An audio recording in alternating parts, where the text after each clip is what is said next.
And then I wake up on the floor in the kitchen like, He goes, old enough to talk to me like a man, old enough to get your ass beat like one. And walked away.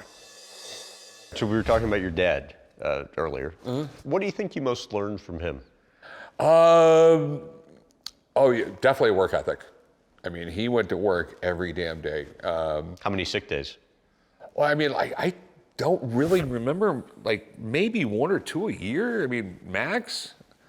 I mean, he had open heart surgery. He was supposed to stay home for a month, and like 4 days later, he's in the shop. He had me start working construction when I was 12 years old. Yeah.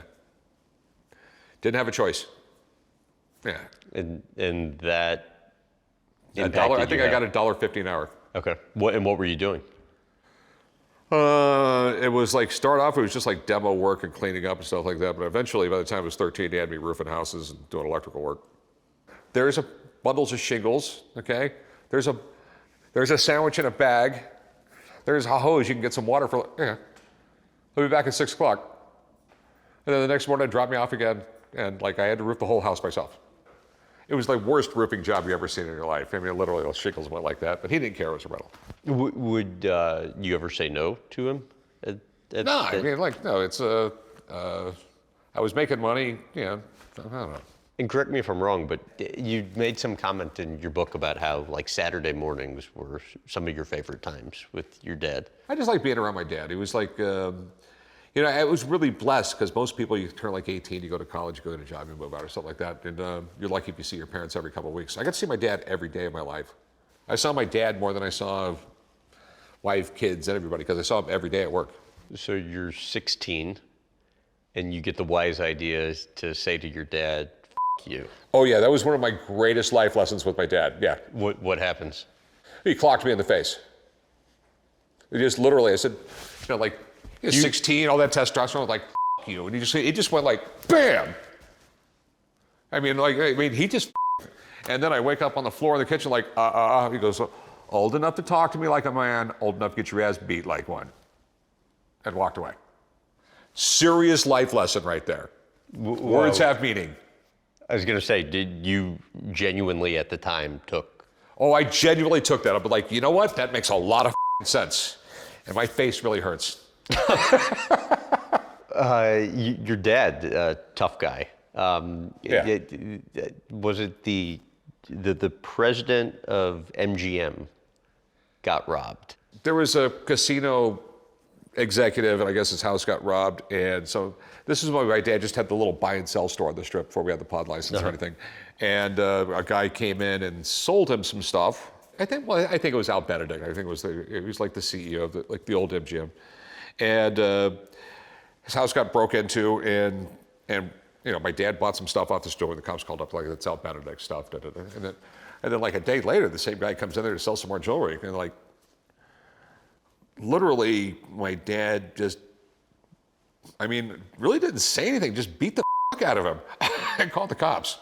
And after that, my dad did a lot of work for Al Benedict. Sort of made him like kind of one of the good old boys, you know, like instantly, yeah. What did watching your dad negotiate for the thing back in the day? Okay, yeah, so this was like my first time I saw my dad negotiate. So this is 1978, I'm like 8 years old. And, you know, he's buying the Volkswagen thing because for some reason he wanted a Volkswagen thing. He used to take us out in the desert and everything like that. It was real fun. It was really fun. I was 8 years old sitting in his lap driving, you know. But I'll never forget, I was like 8 years old and we're at a car dealership and he's buying this and he starts just yelling at some guy. And I don't know, like, what the f happened here? And I'm like, and he just turns around on me and goes, just winks at me. Yeah.